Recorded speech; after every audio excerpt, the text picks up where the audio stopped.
Cool. All right, thanks for coming, guys.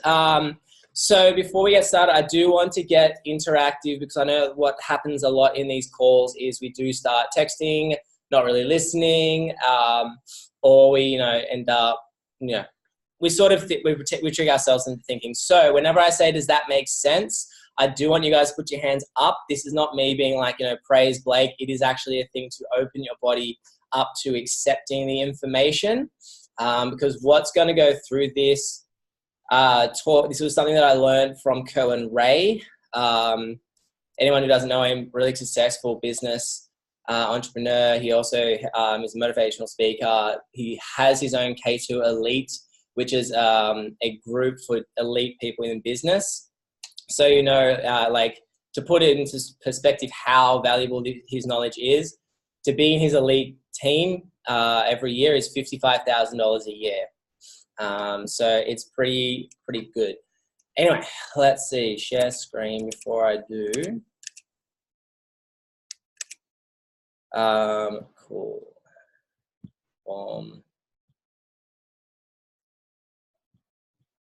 So, okay. What is the one thing that you guys think, and you can yell it out if you think, actually yell out suggestions. I don't care about talking as well. What is the one thing you think is the key ingredient to a business failing or succeeding? More conversations. More conversations with Sandra. This is inside and outside of network marketing. So any business. Yeah, a business, any business. Oh, any business. Oh. Yeah. What do you think is the one thing that is the make or break between a business succeeding or failing? Real businesses have systems. Mm-hmm. Anything else? I'm going to just throw this out there. Obviously, if for your business to be successful, it's got to have profit. True. Well, yeah, there's no business that's successful without sales. But before sales, is there any I was going to say there's not just one thing. The one main thing, though, that starts before sales is basically that seed that no one even thinks about because we're all very action-orientated, like sell, is actually planning. It's the one thing that so many businesses do not do that should. And that is the main thing that whenever Kerwin comes in, he gets his business, his K2 Elite businesses, their main thing is planning. And this is why after doing his course, I had to do a talk with this for us because I know a lot of us tend to really be action orientated, which can be actually detrimental because it's sort of like a chicken running around without a head. Does that make sense, guys? Yes? Hands up. Cool. Sweet. So to put in perspective, like everyone knows Warren Buffett. They all know Mark Zuckerberg. Collectively, both these guys have a higher GDP than the majority of countries out there. So they kind of know what they're doing. These guys, whenever you ask them, what do you do day to day? 80% of their day, so bear in mind, if this is a 10-hour working day, say, 8 hours of that is reading, thinking, and staring out the window. Now, that's a quote actually from Mark Zuckerberg. And what he means by this is he's constantly just trying to learn, fine-tune it, research, figure out the best approach, and only 20% is actually spent on taking action. Now, who here actually spends even close to 80% of their planning? Probably not. We're all like, we're all told action is what builds. And it does. But it's about, one thing that Abraham Lincoln, and like you hear this reference a lot, there's these two guys that are going for, they're in an axe competition. They've got 1 hour to cut down. They've both got blunt axes. The first guy doesn't want to waste any time, starts going hell for leather at the log, and he's not really getting far. Whereas the other guy is sort of just taking his time, sharpening his axe. He wastes he spends 48 minutes sharpening his axe, and then the last bit comes and chops down that log in no time and beats the other guy. The reason behind that is you need to be sharpening your tools, and learning is very important. Obviously, you still need action though, but this is where the planning comes into play and how you can really make that fine focus even more acute so that you're not sort of, how many times, and hands up if you're guilty of this, you start going action, action, action, then you get distracted by something. Then, you know, it takes a while to get back into that. Yeah, we've all done it. So another thing that Kerwin Ray said was the average entrepreneur spends 2 to 3 hours a day either being distracted or recovering from being distracted. Now, across a typical 5-day-a-week work week, that equates to 14 hours a year.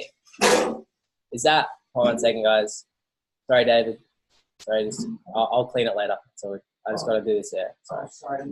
Sorry. Yeah, so yeah, that's 14 weeks a year that we lose. So how would you want to learn, like who here wants to learn a way that you can make your planning more effective so that you're not wasting that time? Like 14 weeks, you're wasting 3.5 months of your time. Cool. So everyone hears about reverse engineering. Like, you know, figure out what you want to do in 10 years, then figure out what you want to do in 1, and then blah, blah, blah. No one really gives us the blueprint for it. We hear it all the time. The one thing that Kerwin Ray really broke down successfully, and Stacey and I have started doing this as of today, and even today alone, I spent 3 hours planning. It is insane with how I've got, all right, this is what I need to focus on, and here's how I break it down. So this is what I want to share with you guys. Hands up, this is making sense so far, guys? Cool. All right, so your purpose.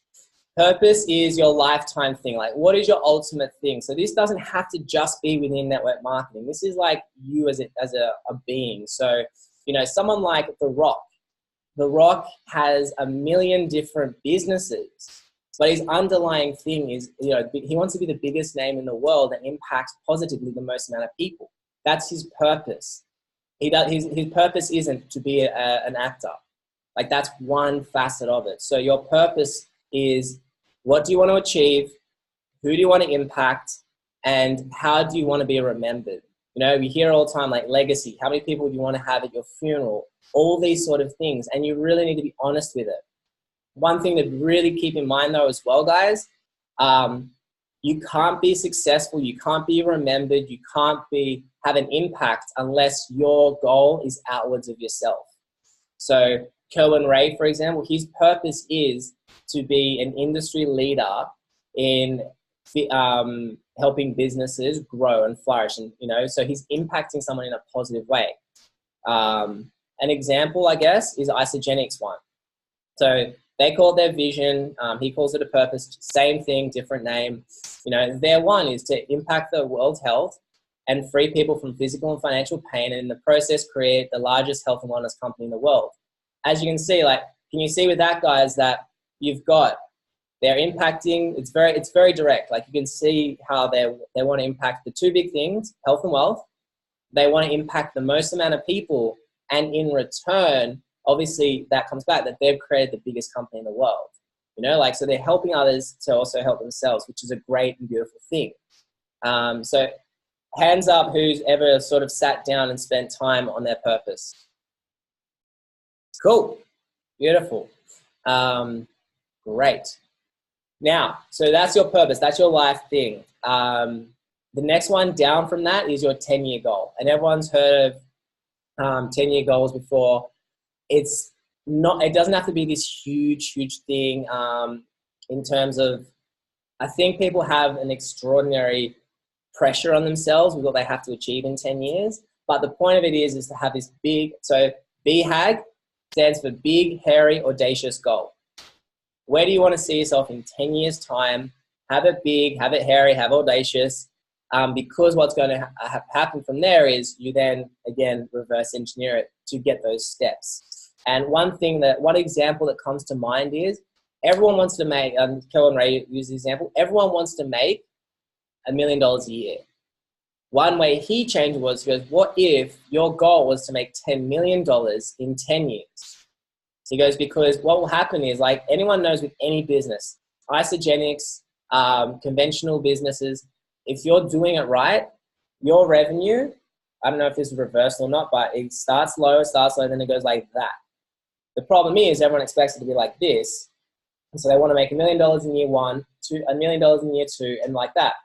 But if you have that goal of I want to make $10 million in 10 years, sticking to this big, hairy, audacious goal, by year 3, if you've made 300,000 or even $500,000, you're going, that's cool. I've still got another 7 years to make another $9.5 million. Hands up if that makes sense, guys. Yep. And again, like think back to the Isogenics mission, and figure out what your version of this once you sort of reverse engineer from your purpose. Priorities. So your priorities, these are your 12-month goals. We all sort of do them. We write them down on 1st of January, like, oh, it'd be great if I did blah, blah, blah. And then that's kind of like where we end it. Like who sort of has on their wall what their goals were as of the 1st of January? Not anymore? Yeah. So this is the important thing of actually printing it out and having it on your wall, and then again, further reverse engineering it. So yeah, what he said went into with this was those priorities have to be high level things, and they have to be complete within 12 months and have them really specific. And he suggested 10 to 12 things. So on average, it would be like, maybe one thing a month. But up there, they also, some people prefer to have 5 or 6. He just said, don't have this ridiculous list of like 50 things, which is quite often a lot of people do. He goes, you want to make them really specific and at a smaller number so that you can focus on them. And again, when you reverse engineer it, find the layers within that. Okay, tops. These are the quarterly things. And all this, guys, is going to start making a bit more sense once I start tying it in at the end. And by the way, I can't check the chat. So if there's anything that's really important, guys, don't hesitate, jump in and just speak to me. Tops. So these are tactical optimal priorities. And these are also referred to as quarterly goals. Again, these are just reverse engineered from your priorities. And there's 3 to 5 only in that. Again, because what we do is we kind of try and overcomplicate it. We make ourselves having a bunch of different ones, again, 10 or 12 in a quarter. And it's just, again, your brain can only focus on so many things. So again, you want to keep it really simple to 3 to 5 only. Whoop, where are we at? There we go, monthly. Okay, cool. Again, monthly, it's just a breakdown, reverse engineered thing from the tops. And again, 3 to 5 goals only. And then he literally goes down to goals weekly and tasks daily. One thing that he touched on too with this was set aside 2 to 3 hours, and this is even inside conventional businesses. He said to do this, but with us, this is something we should really do because we are our own boss. We can do it at home.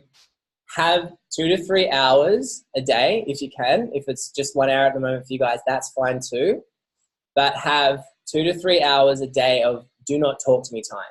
And this means literally what your task or a few tasks are for the day, and you get them done.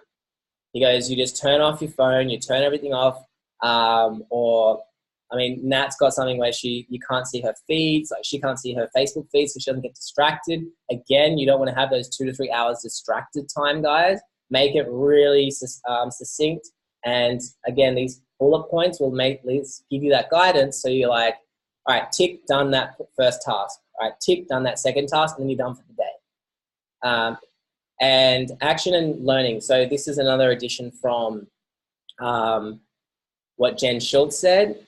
If you want to be a really heavy builder, she goes, your minimum is 1 hour a day of action and 1 hour a day of learning. So again, you've still got to have that learning time, and it has to be, Isogenics related or network marketing related, because you want to make sure that you're learning and sharpening that tool so that when you do that action, it's better fine-tuned. And your learning as well can even be your, evaluating what's happening. So if you're talking to certain people, why are they not signing up? Is it something you're saying? Is it how you're saying it? Is it how you're approaching it? That's all learning, because again, you're assessing, reassessing, evaluating, and going again. Does that make sense, guys? Yes or yes? Cool. All right. This is where it starts getting really, really sort of overwhelming, guys, but it will make sense, because I think a lot of people sort of go, Who here, and hands up if you're a big action taker, because when you're planning, you get overwhelmed that it's like, I'm wasting time. To a degree? Who would spend a whole day planning and not doing any action? So what Bella, what Stacy? So not like, and does that, hands up if that freaks you out of a whole day of just planning and no action? Cool, great. Oh, James, don't worry. All right, sweet. So again, we're going to go back through everything. So planning breakdown. The annual meeting, you can do this with yourself. You can do this with whatever your immediate team is. This is literally evaluating your past year and also planning for the next. This is 1 to 2 full days. So I did this for the first time today. I had 4 hours free. I evaluated everything that I did. I broke down that I had enrolled 55 people personally this year. I had rank advanced 7 people. Like, I had to break down everything. But what I noticed with that, so you're finding out what has happened. So again, who did I enroll? How many did I enroll? How many conversations did I have approximately? How much action was I taking? And all those sort of things. What did I learn as well? That's one thing you should really learn on. Like, so my one was, I learned how to do the cake recipe in that year, which is a very effective tool. I learned how to connect with people on Facebook and get them on Facebook. I learned how to get my posting secure, regular. All those sort of things are things that you should really be focusing on, because you still need to be motivated by what is happening.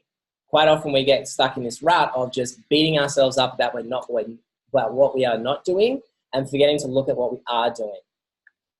That brings the next thing. So what have I learned, or what have we learned? The good and the bad. So one thing I learned as well was there were sections of time where, like I said to Stacey today, for example, like I enrolled personally 55 people in my first year. Like, I'm so proud of that. But there was about 4 to 5 months of zero action taking. So there was a realization, like, what if I was actually keeping consistent with this? Where could I have been? And rather than beating myself up, I was actually excited by that. You know, and like, again, like I've rank advanced 7 people in my downline. Like, that is huge. Like, I'm quite proud of that. Is it where I wanted to be in a year's time? No. And then what do I have to do according to that? And then from there, you know, I then started writing up what are my priorities, again, my yearly goals for the coming year. And I then started writing them down and printing them out. So is that making sense so far, guys? Who's comfortable with setting aside a whole 2 days of evaluation and planning? Who is prepared to get out of the comfort zone and do it?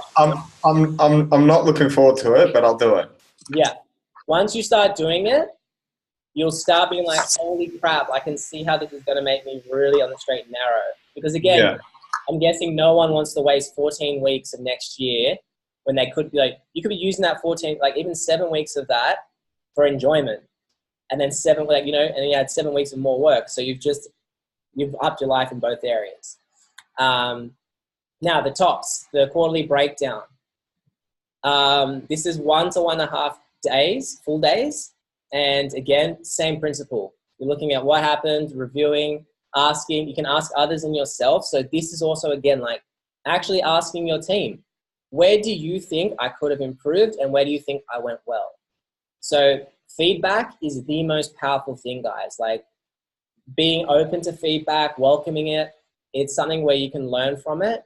And we're all here as a team. So the more that you are open to this and to saying to your teammates, going, guys, where did I drop the ball? Where could I have improved? How could I have served you better? How could I have taken action better? All these things will make us as a team a lot more effective in the new year. And again, are there any new priorities for the next quarter? And perpetual planning. So this means whatever you haven't done the last quarter carries over, non-negotiable. Does that make sense, guys? Because what happens quite often is a lot of people, they'll have their to-do list, they don't achieve it, and they move on to the next thing. That, who's done Healthy Mind and Body? Yeah, hands up. Cool. It's the success seeker mentality. Oh, I'm going to do this. I didn't do it. Stuff it. I'll do something else. The point of this is you get whatever you said you're going to do. Whatever you said you're going to do, you get it done. And if you don't, it carries over and you have to get it done still. So it makes that accountability on yourself. Cool. Next one, monthly review, 1 full day. Again, just looking at your goals, where could I have improved? And it takes a lot of time and it does make you uncomfortable. I know this is going to make you guys uncomfortable. It's going to make me uncomfortable.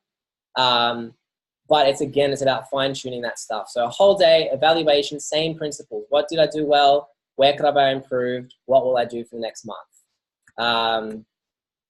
Carry over, and again, carrying it over.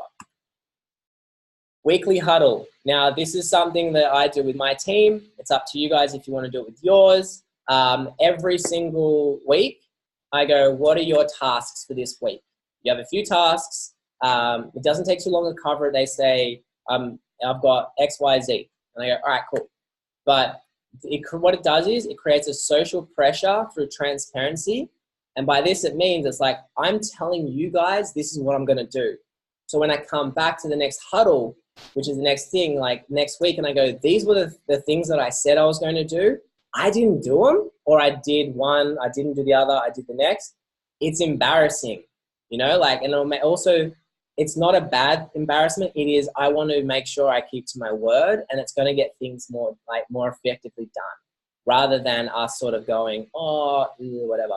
And don't be afraid to ask help in the team. If you guys are struggling with something, again, we're a team. So if you're struggling to achieve one of them, just say, hey, could you help me out for 5 minutes and help me with X, Y, Z? Is that making sense, guys? Hands up. Yes. Cool. And then again, perpetual planning again. Daily huddle. Now, look, this one could be tricky with us, but I'm going to start testing it with at least my immediate team, just in a thread. So it's just the personal ones, and all you do is just go, I'm doing this one task today. That's all. So it's 5 minutes. Kerwin Ray gets his entire K2 Elite. All their businesses have to start doing this technique. And the reason being is, again, it's like, same thing. Hey, guys, these were my tasks for yesterday. I did or didn't do them. And then the next one is, these are what I'm doing today. Who feels like this is too much so far? Like too much planning? Ooh, I like that. I was expecting yes. So again, just to break it. So you got 1 to 2 days for you've only got 1 annual planning. Then you've only got 3 tops because, again, 1 is the annual. So it's not actually 4 quarterlies that you have. Then you've got 8 monthlies, which is the in-between of those 4. Then you got the weekly huddles. And then if you want to do the daily ones as well. But collectively, out of 365 days in a year, you're only spending 12 days to plan. So hands up if that sounds like it actually is quite a little bit. Yeah.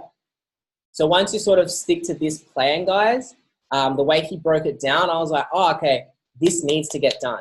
Because again, it's about fine-tuning my tools and going, all right, this is what I have to do the next year.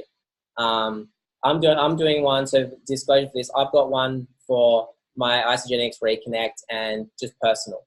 So I can keep them all succinct and working together, because I know you guys would have seen the journey. Like, I was either really on Isogenics or really on Reconnect or really on my music. It was too all over the place. Whereas now with this plan, like having a whole day, and I'm spending tomorrow as well, I'm planning now, all right, these are the hours I have and these are the goals I have to do, so that nothing pulls away from the other thing and I'm not trying to do too many things.